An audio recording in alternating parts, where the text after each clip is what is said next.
Good afternoon. I apologize that we've had some technical difficulties today, so you will not see me live but a picture, but thank God you will see our wonderful guest, Alex Traiman, live, and that's the important thing. As you know, my name is Sarah Stern. I am the founder and president of EMET, and it is my pleasure to welcome you to yet another very timely and very topical EMET webinar. As you know, on March 23rd, for the fourth time in 2 years, Israelis went to the polls, and although Prime Minister Benjamin Netanyahu of the Likud party received a plurality of 30 votes, because of the sort of parliamentary system that Israelis have, the party which can manage to get 61 out of the 120 seats in the coalition is the party that will be the ruling or governing party. So at this point, Israel finds itself in a state of political morass and bewilderment, with parties which are not at all aligned philosophically or ideologically coming together to form a coalition. And it seems like the critical factor in forming this coalition has very little, if anything, to do with either foreign or domestic or military policy, but with to what degree one resents the longest ruling prime minister in Israel's history, Benjamin Netanyahu.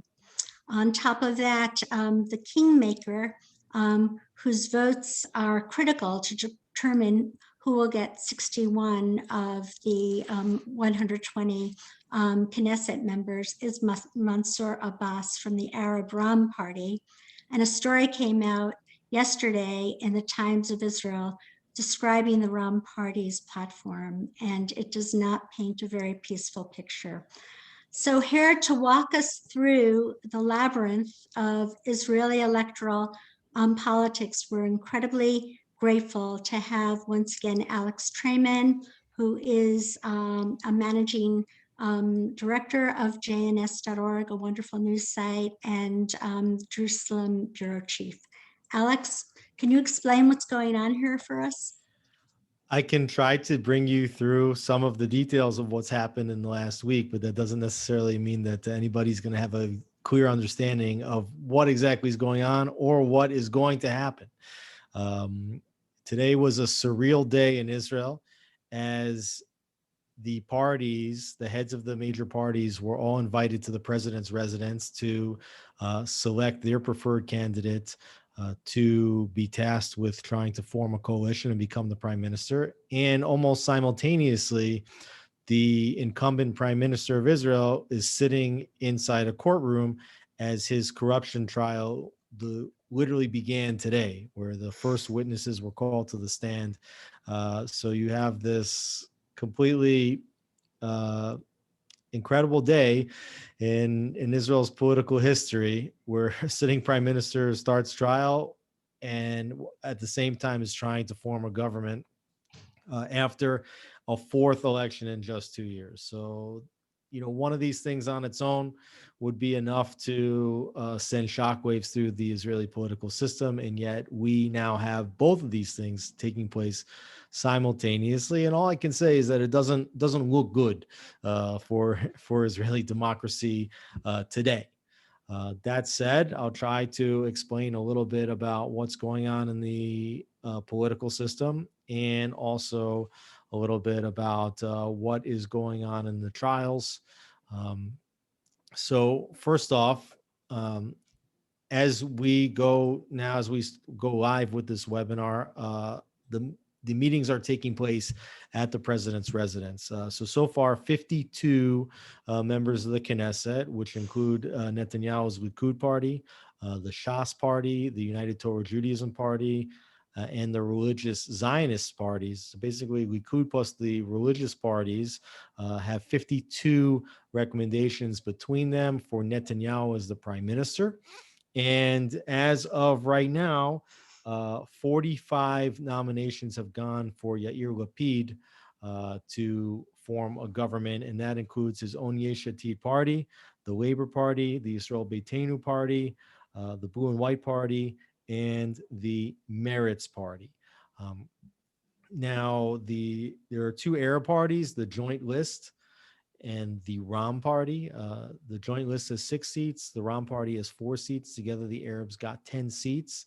Um, the head of the Ram Party, Mansour Abbas, made a speech about a week ago in which he called for reconciliation and unity between everybody in Israel, Jews, Arabs, right and left.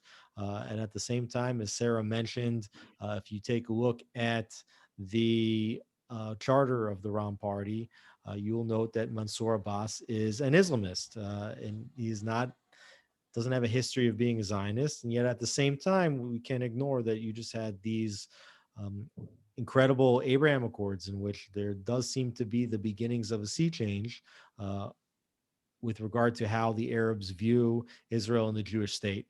So Mansour Abbas has been known in the last several weeks and months to favor, in a sense, a right-wing government led by Netanyahu. If they would bring their 4 seats and recommend Netanyahu, that would bring him up to 56 seats. Of course, the Religious Zionist Party, led by Bezalel Smotrich, has said that he will not be part of any government that's supported by an Islamist party, whether that's from within the party or whether that is support from outside, and to the extent where maybe Ram wouldn't join a government, but they might vote in favor of a government or abstain from voting for a government, which would allow minority government to pass. So we're talking potentially about possibly forming a minority government. And then you have 2 other parties, which I haven't mentioned yet, on the right side of the spectrum, which is the EMET party led by Naftali Bennett, who received 7 seats, and then the New Hope party led by Gideon Sa'ar, who himself is a former member of Likud and who challenged Netanyahu for the leadership of the Likud party in a primary a year ago, where he lost 75% to 25%, formed his own party. New Hope, they got 6. So as of now, Naftali Bennett nominated himself for prime minister, even though he carries only 7 seats. He somehow thinks that he may be the candidate who can bridge the differences between the right and left. And Gideon Sa'ar, they have yet to meet with the president. So it's interesting to see. It will be interesting to see who Gideon Sa'ar and the New Hope Party recommend for prime minister. Members of the Likud just a few minutes ago are warning that Sa'ar is set to recommend Lapid to be the prime minister, which if that is the case, then Lapid would have potentially 51 recommendations to Netanyahu's 52 recommendations. And yet it's still a free-for-all. Many of the parties have suggested that either they would change their vote, change their recommendation if there was another candidate that presented an opportunity, better opportunity to form a government. And everybody's still waiting to see what Sa'ar will do, what the joint list will do. It was believed that the joint list would recommend Lapid, but now because and I'll get to this in a minute, because of Lapid's potential partnership with Naftali Bennett, that they would not recommend Lapid. So what you have is a situation in which Netanyahu and his partners, committed partners, have 52 seats. Then you have another 13 seats sitting on the outside, which potentially should be allies of the Likud party in a right-wing government, but see an opportunity potentially to move Netanyahu out of his chair. And then you have an opposition led by Yair Lapid, which basically is the center and the center left-wing parties. I would say center left-wing, not center and left, but center to left-wing parties, having 45 seats, and then you have 10 Arab seats. So basically the 120 seats is a mess right now, and there's no clear candidate to form a government. And Ruvi Rivlin, the president of Israel, has said as much in his meetings with the various party leaders. So at this stage, we don't exactly know what's going to happen. We know that a 5th election could potentially be on the table, but it's something that everybody hopes to avoid. At the same time, we've gotten to 4 elections, so it wouldn't be impossible to rule out yet a 5th election. Now, I want to talk a little bit about Naftali Bennett. He has billed himself as a kingmaker, or has been billed by the media as a bit of a kingmaker. It's difficult to suggest that he is a kingmaker, because if he will take his 7 seats and bring them together with Netanyahu's bloc, that would still only total 59 seats, and they would still be short. So yet another kingmaker would be required in order to give Netanyahu a majority. And the question is, can Netanyahu bring Bennett in? If he brings in Bennett, could he also bring in Gidon Sar? That would set up a potential right-wing majority government, ideologically aligned government of 65 committed members, and certainly enough to rule and enough to be stable. Sar has suggested that he will not do it. Regardless, he made a promise to the electorate not to sit with Netanyahu, and has suggested that he will keep that promise.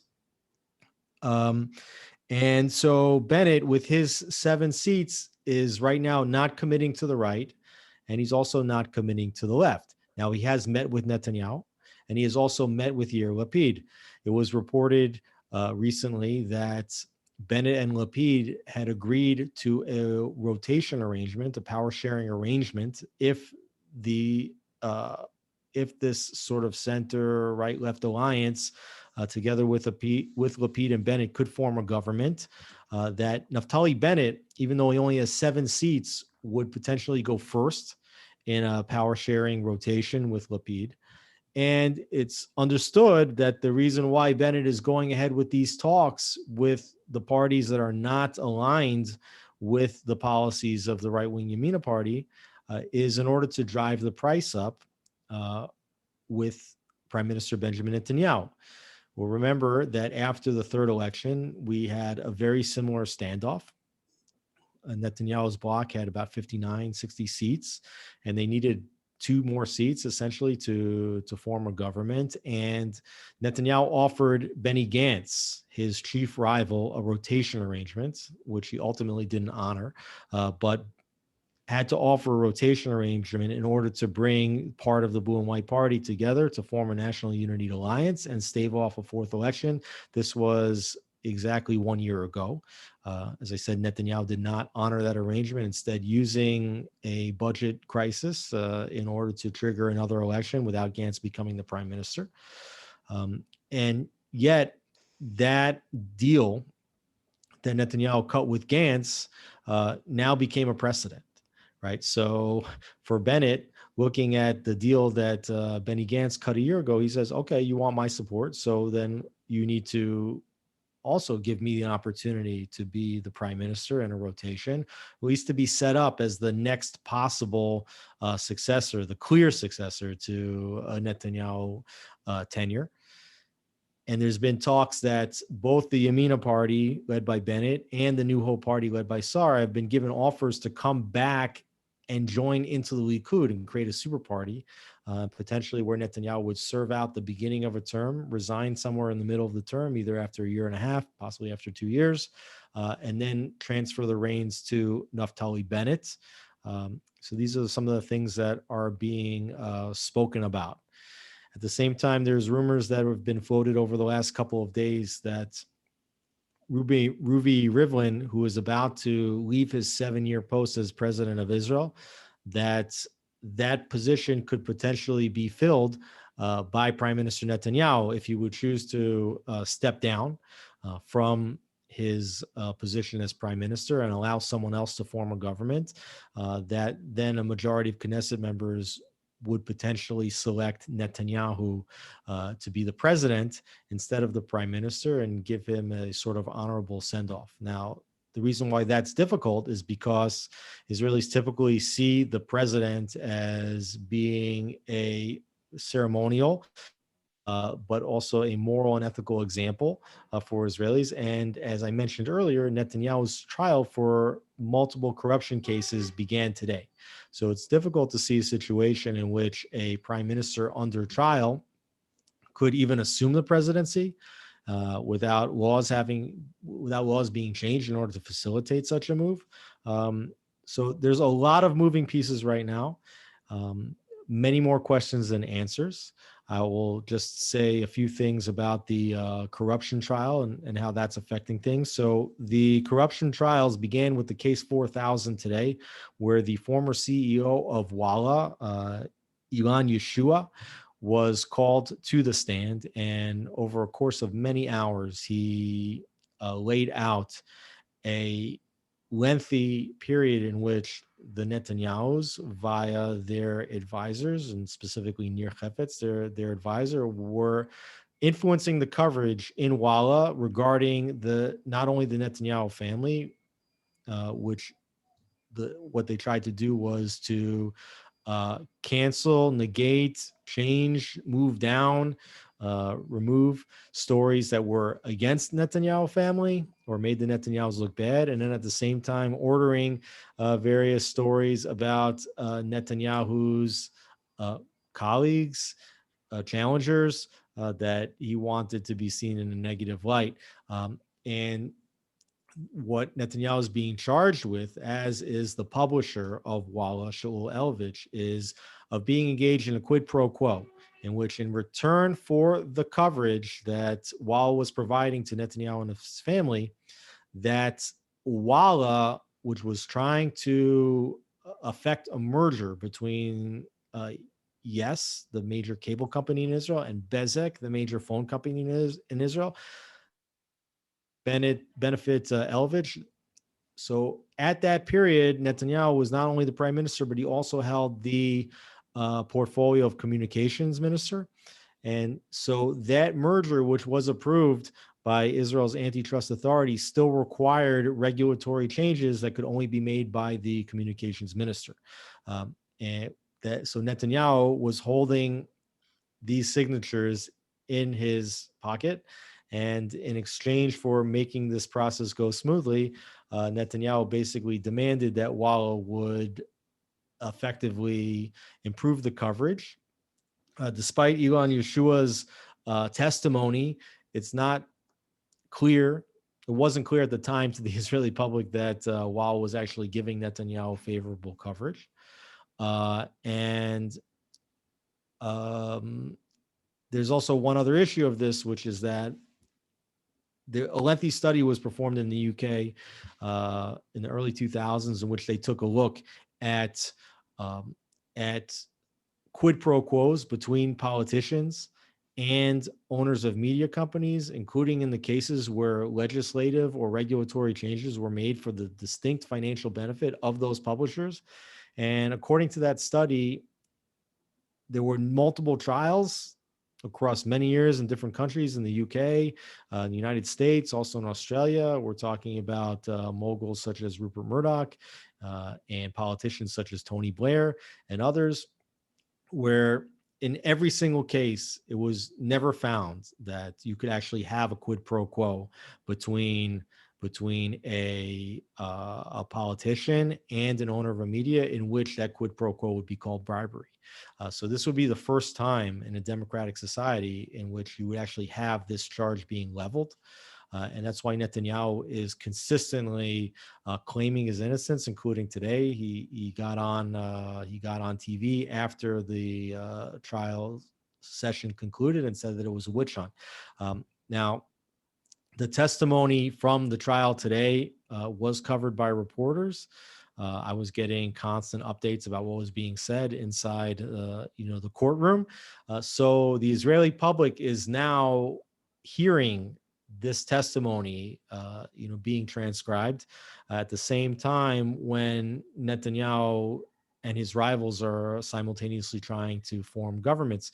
And so what's happening is those that really didn't want Netanyahu in, that position is being hammered home again and again and again. And whether or not it's a crime that Netanyahu committed with Shaul Elvich, it doesn't look good. It doesn't look good for Israeli democracy. It doesn't look good for Netanyahu that this was happening.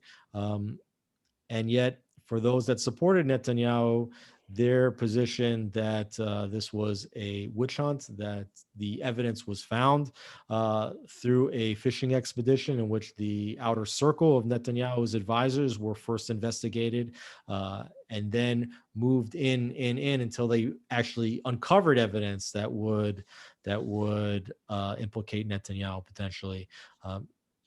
And then a number of the details of those trials being leaked to the press in order to try to affect the public's mood towards Netanyahu during these repeated election cycles. And now you're seeing that happening again today, just as Netanyahu struggles to form a government. So there's a lot of questions here. We don't know if Netanyahu, who's certainly still the strongest player in the field, the most experienced politician, the most experienced coalition builder, the one who broke his opposition party, blue and white, after the last elections, whether or not Netanyahu will be able to hold out the carrots, necessary to lure Naftali Bennett into a coalition, potentially to lure Gidon Sar into a coalition to form a strong right-wing government, whether he might be able to form a minority government, potentially with Bennett at 59 seats, that might be supported from the outside by the Ra'am party, even if they would just abstain from voting. 59 in that case would be enough to pass a minority government, which isn't ideal, but maybe the situation. Or whether Naftali Bennett or Yair Lapid could recruit somebody from the other side or a faction from within the Likud party to join what they're calling now the potential for a government of change to get away from Netanyahu, or if Netanyahu will step down and allow somebody else from within the Likud to then form a government that's a right-wing government together with Bennett or Sar. So I hope I've laid out a lot of what's taking place. Again, more questions right now than answers. We don't know what's going to happen. Things will change definitely in the next couple of days and weeks. It's likely, I guess, at this stage that Rivlin may task Netanyahu first with trying to form a government. Whoever gets tasked first will have a period that can be extended up to 28 days in order to form a coalition. If that doesn't succeed, then the president can then tap another candidate with the opportunity to form a government. He'll have a couple of weeks to do so. And if he fails, then you can potentially open up another period in which any member of the Knesset can bring a petition of 61 signatures, which would be a majority. And then the president would tap that person and give them another 2 weeks in order to actually form a coalition. And if not, if nobody's able to form a government after that time, you would have an automatic dispersal of the Knesset and potentially a fifth election. So that's where we're sitting. And since there are more questions than answers, I'll be happy to open up to questions and try to put some sanity to the insanity. Excellent, Alex, as usual. Okay, I have a couple of questions I'll ask, and then we'll open up the podium to Benjamin Whale, who's our wonderful director of EMET's program for Israel's national security. In terms of first of all, President Rivlin a few days ago made a speech that many considered very controversial, that in order to avoid a fifth election, he was going to step outside the usual bounds of the presidency and pick a candidate. How has that gone over? Well, Bennett came today to meet with the president, as did the other parties. I just see now, by the way, an update that says a New Hope refrained from endorsing any candidate for prime minister. So basically, you have these total numbers right now where Netanyahu has 52 supporters and Lapid has 45 supporters. Okay, sorry for just saw that. So Bennett met with Rivlin today and recommended himself as the candidate in which Bennett himself feels is the most qualified to unite the right and left and form a government. And Rivlin said, I can't give you the mandate to be the prime minister with only 7 recommendations.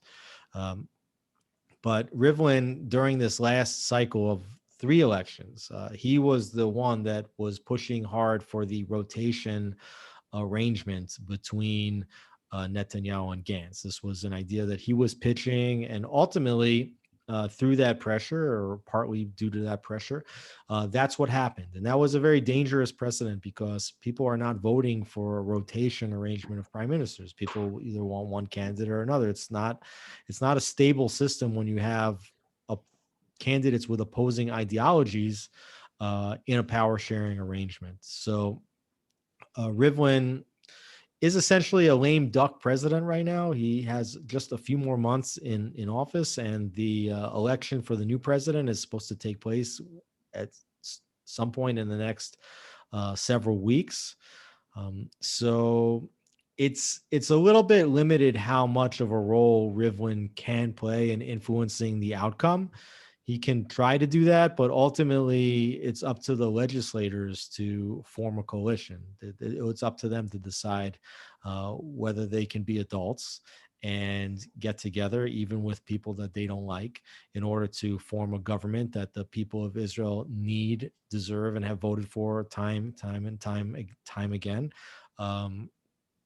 Rivlin is in a position of where he can guide and try to influence, but ultimately doesn't have too much power in this.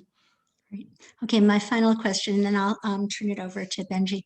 Um, what impact, if any, has the Times of Israel story about the platform of the Ram Party had on the legislators themselves? Are they still willing to sit in a government with him, even though they know ideologically the Ram Party is very dangerous to the state of Israel? Yeah, I don't think that the Times of Israel story did too much, because it's been known for a long time that the Arab parties are anti-Zionist parties, that Ra'am specifically is an Islamist party in its foundation, that Mansour Abbas has made many statements in Arabic over the years that would not be considered Zionist in any way, shape, or form. But what there's a power play going on within the Arab parties themselves. In the last several elections, there were 4 Arab parties that ran as a joint list together, and in this election, Ra'am broke off, and Ra'am said these other parties are not doing anything to represent their constituents, are not doing anything to improve the lives of their constituents, and so Abbas is now taking a position which is, I can support Netanyahu from the outside, and I can gain tremendous concessions from Netanyahu for doing that, for his constituents. And he's hoping that potentially in a future election cycle, that instead of having 4 seats in Ram, that the Ram party will grow, that there were 6 other seats that went to the Joint Arab List, and Abbas is making a power play in order to try to get those seats and to wield more power in future elections. And so he feels that by backing Netanyahu, who still seems to be the strong man in the Israeli political scene, that he may be able to actually gain some meaningful concessions that for the Arab voters that might enhance his standing in future elections. Now, you can ask yourself a good question. Let's say, for example, that Ram doesn't really belong in a Zionist government, but what they say is, what we'll do? We'll support you from the outside.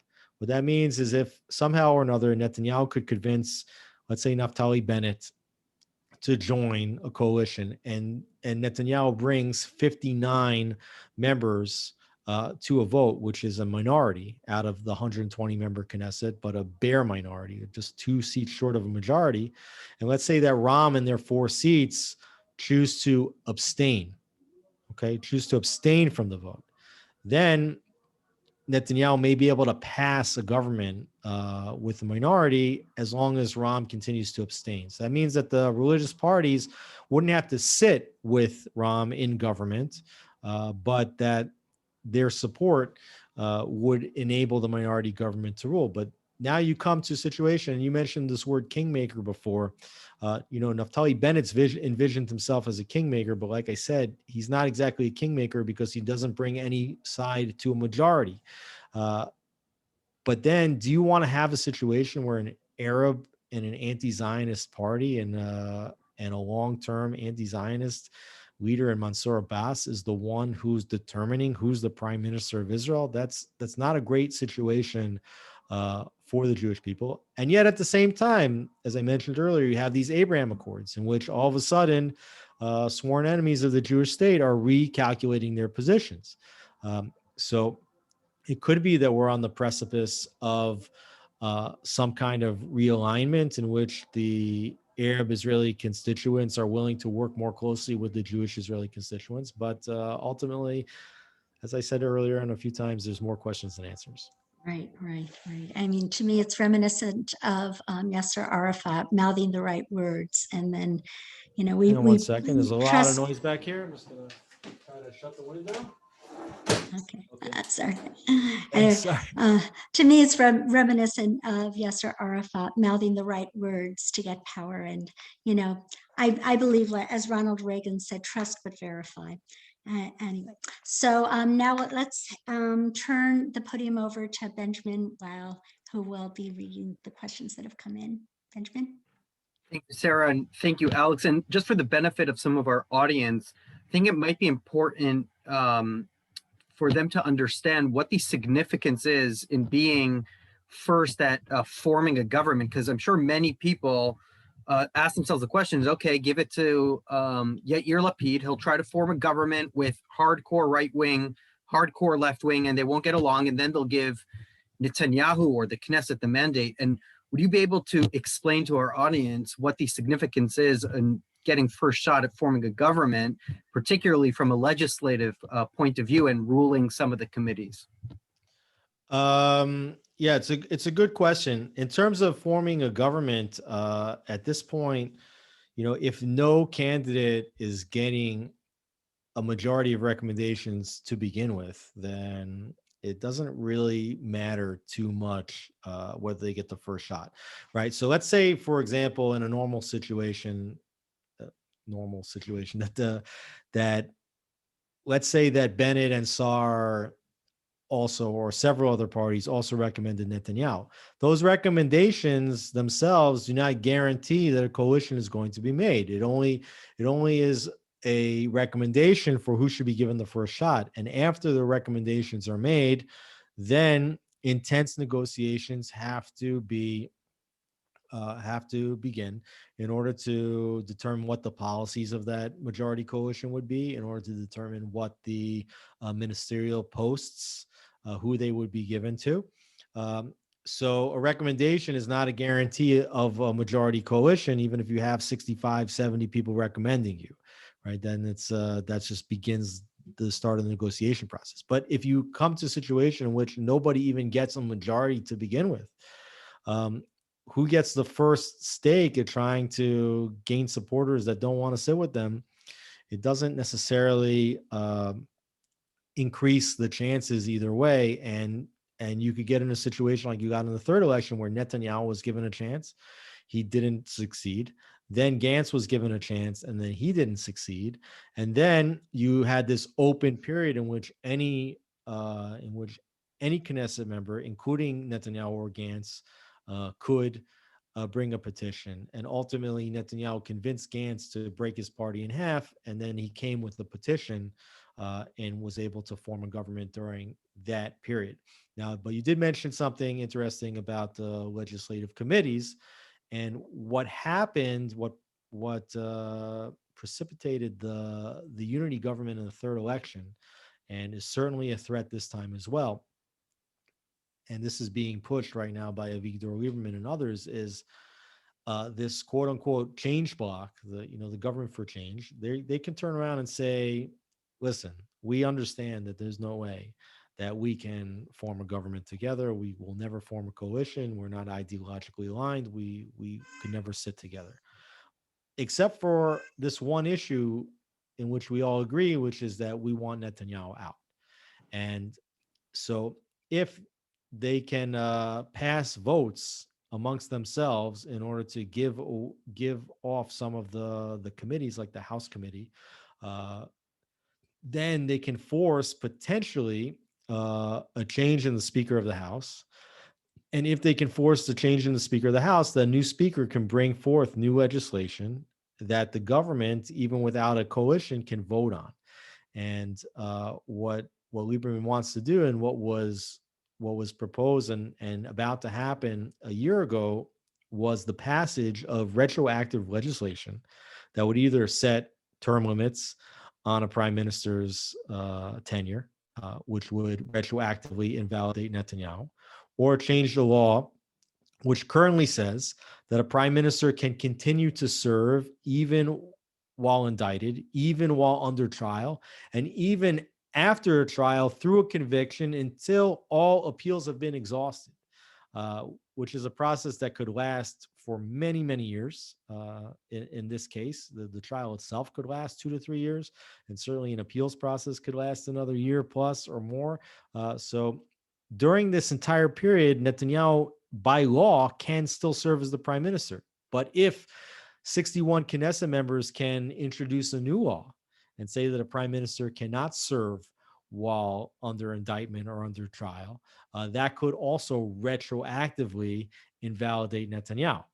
So there is a potential opportunity for that. Now, what happened in the third election, which was very interesting, was that you had the Speaker of the House of the Knesset at that time was Yuli Edelstein, who was the number 2 member in the Likud party. And according to the Knesset bylaws and the basic laws, the Knesset is independent in creating and managing its own procedures.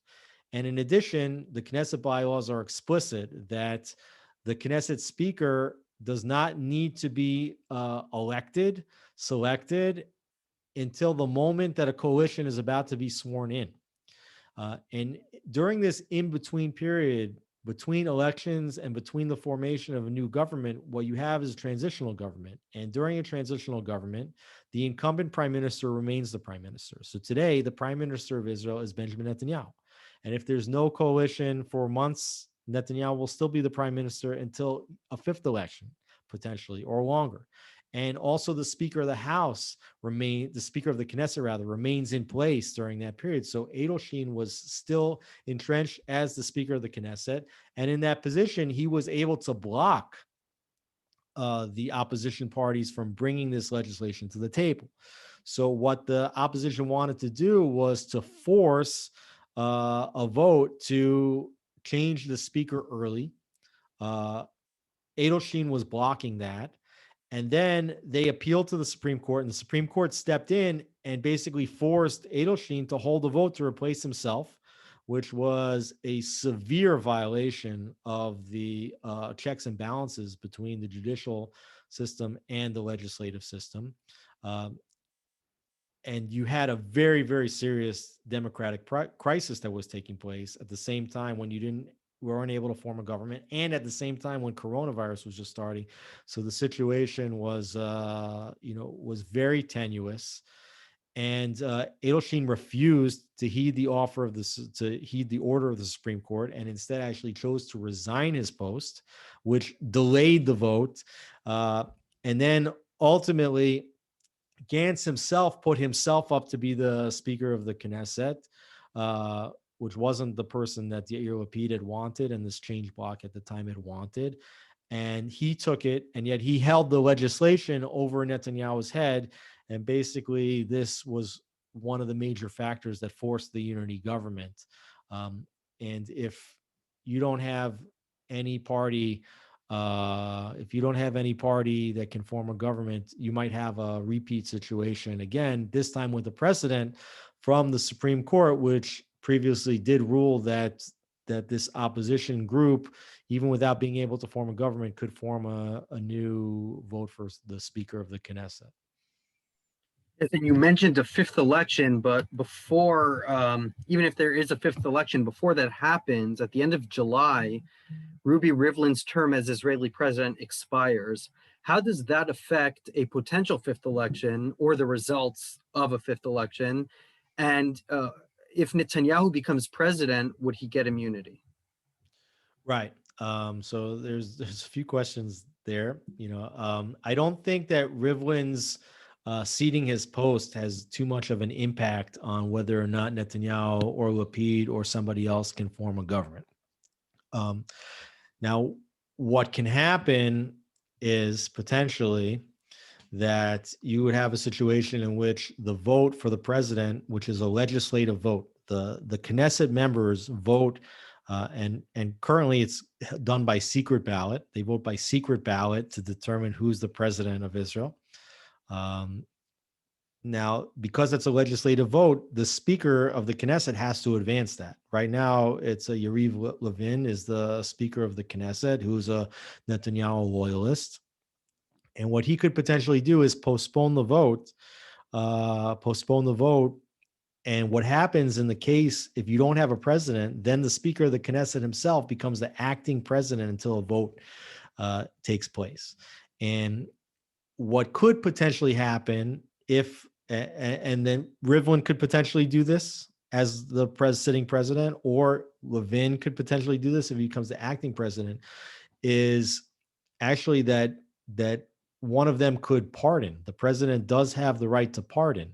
So if you would have an agreement potentially in which Netanyahu would agree to move out of the political spectrum, to resign as the prime minister, with an agreement that he would become the president. So there is the potential either that Rivlin or Levin, as an acting president, could pardon Netanyahu so that he would not be anymore under indictment or under trial, on the one, or that basic laws could be amended to allow a president to take office even if he's under trial.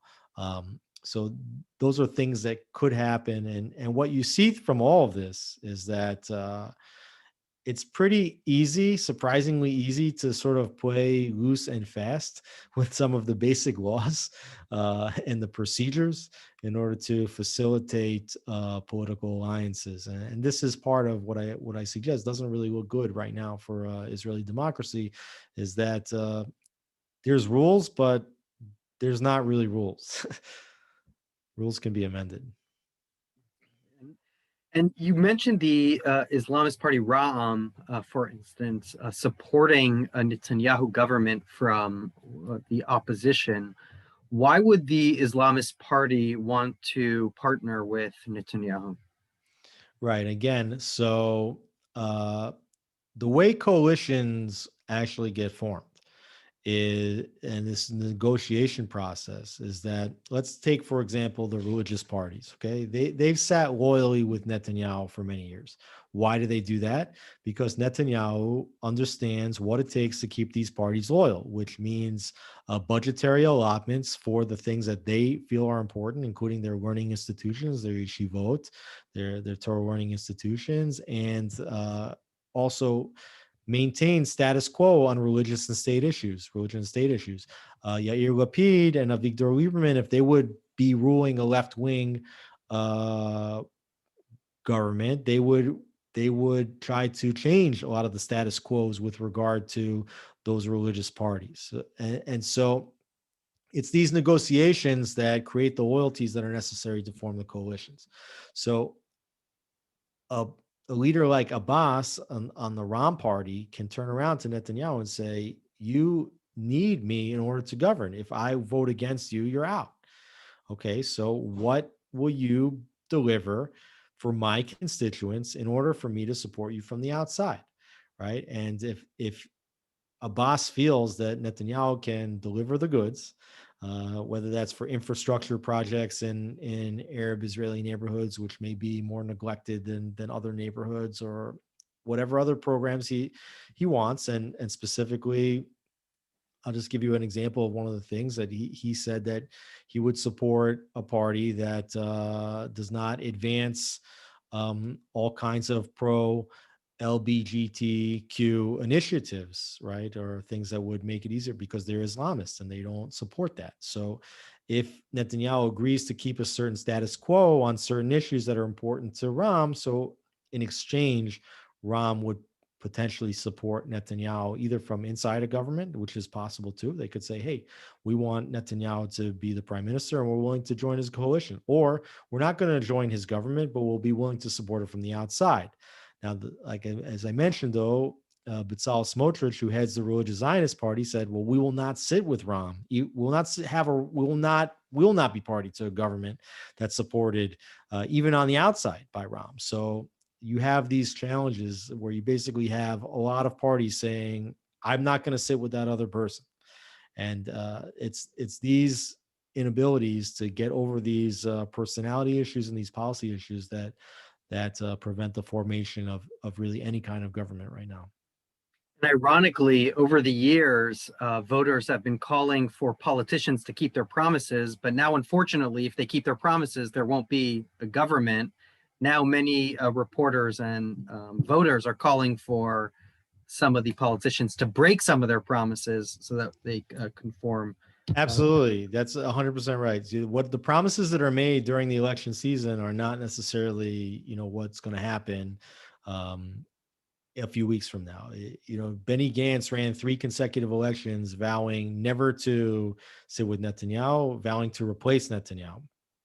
And Amir Peretz in the last election, the head of the Labor Party, then, has this big bushy mustache for decades, in a campaign stunt, shaved off his mustache and said, "Read my lips, I'll never sit with Netanyahu." And then sure enough, Gantz and Peretz both sat with Netanyahu.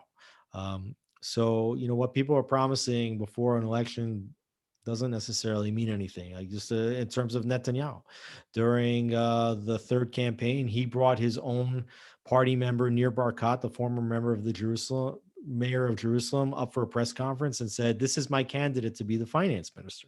He publicly said that. Now, of course, when the government was created, Yisrael Katz became the finance minister. Netanyahu appointed Katz. Also, Netanyahu promised when elected before the third election that he would apply Israeli sovereignty in the Jordan Valley.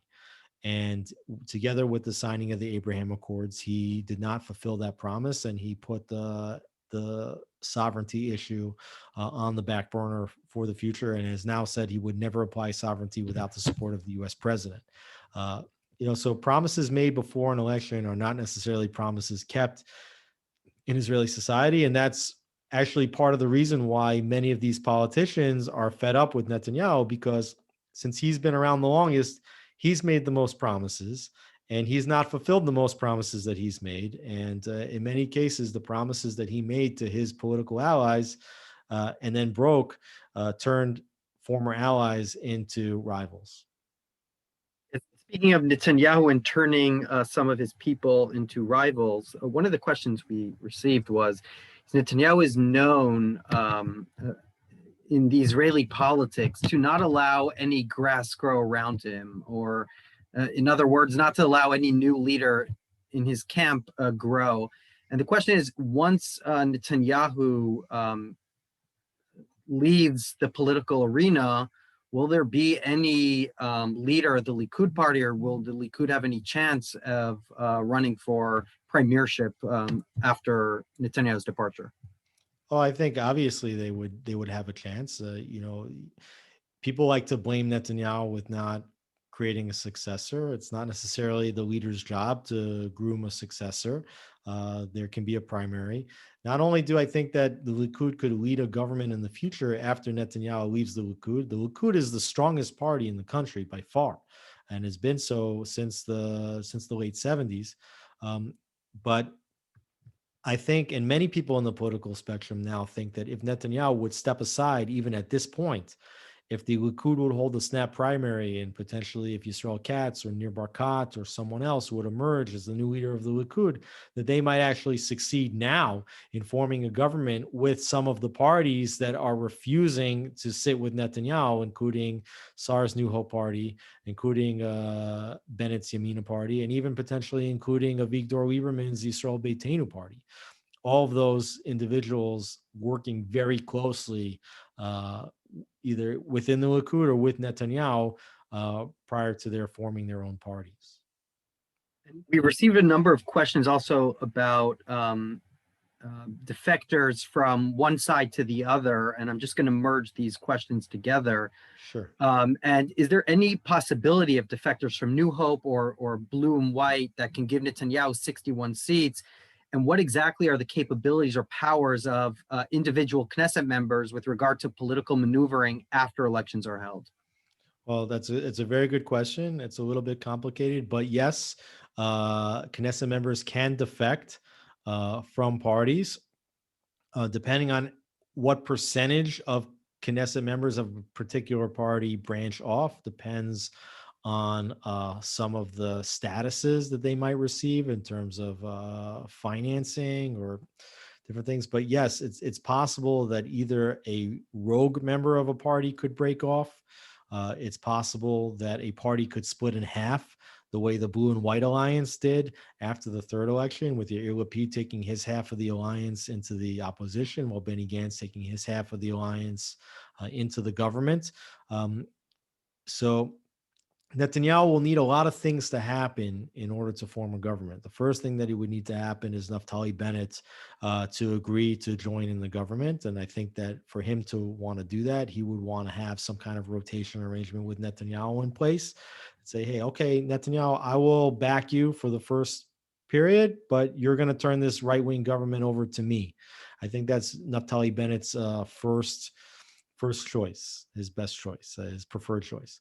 Yair Lapid is also saying, hey, listen, even though I have 45 seats on the left, if you would join me, I would let you be first in a rotation, so Lapid is showing Bennett a potential path to the premiership himself. But if Netanyahu would get Bennett, he would still need to find two defectors or another party or outside support. So, Netanyahu's position looks tenuous.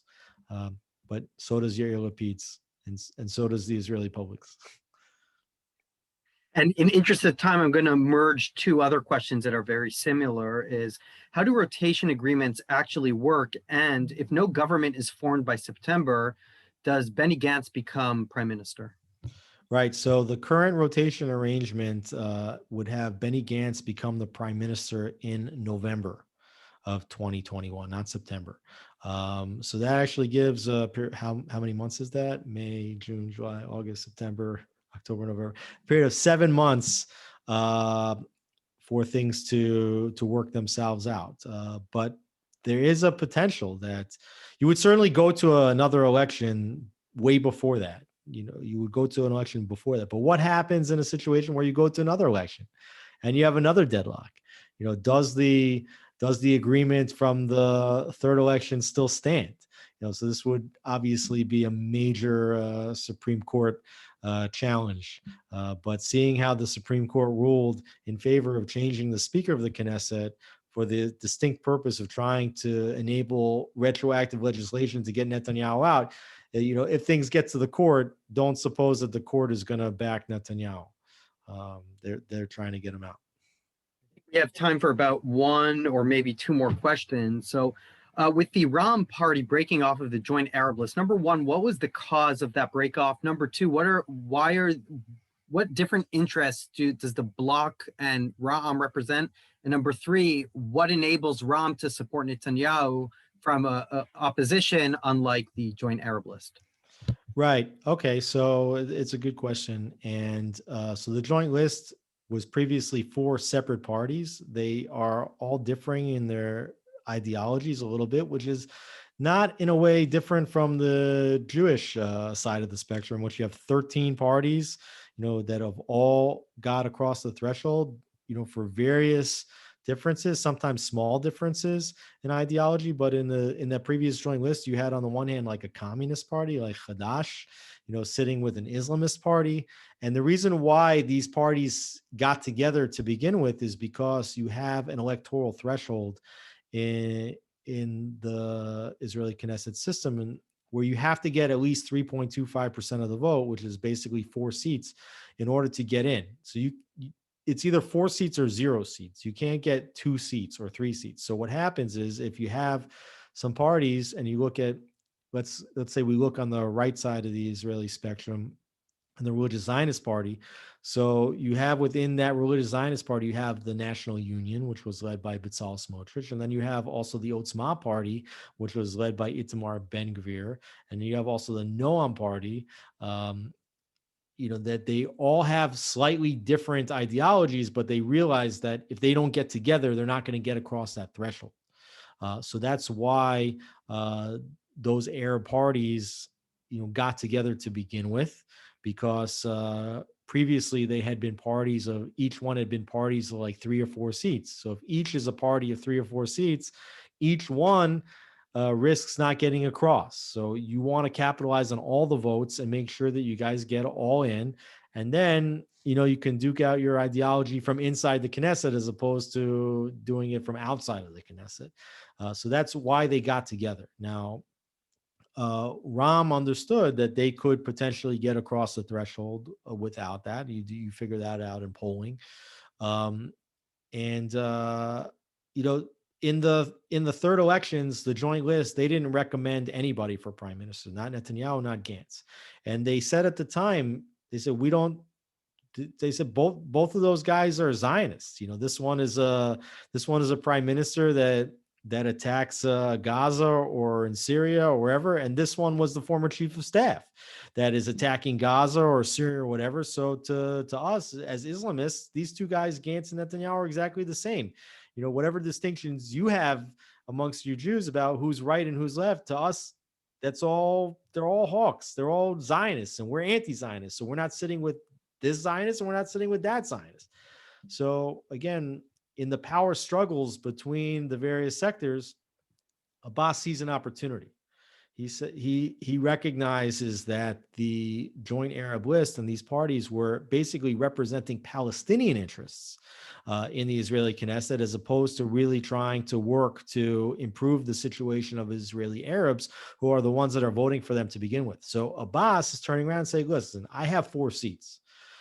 I'm not, out of 120, I'm on the fringe. Okay. But if I take my 4 seats and I actually say, I will be willing to work with an Israeli government, which is a different tack than was taken previously. He says, I can actually gain significant advantages that this party that keeps working against the Knesset cannot gain for you. But I will work with them. I will, even though they're Zionists, they're not going anywhere. They're making peace with the Arabs, we're making peace with the Emirates, making peace with Bahrain. Like, let's work with them. And by potentially working with them, we can do good things together. So that's why he broke off. And it's a power struggle. There was 10 votes for Arab parties in this election. There was 15 votes for Arab parties in the third election just a year ago. So there's a lot of seats there for the taking. And so Abbas is making a pivot that would potentially gain him power in future elections.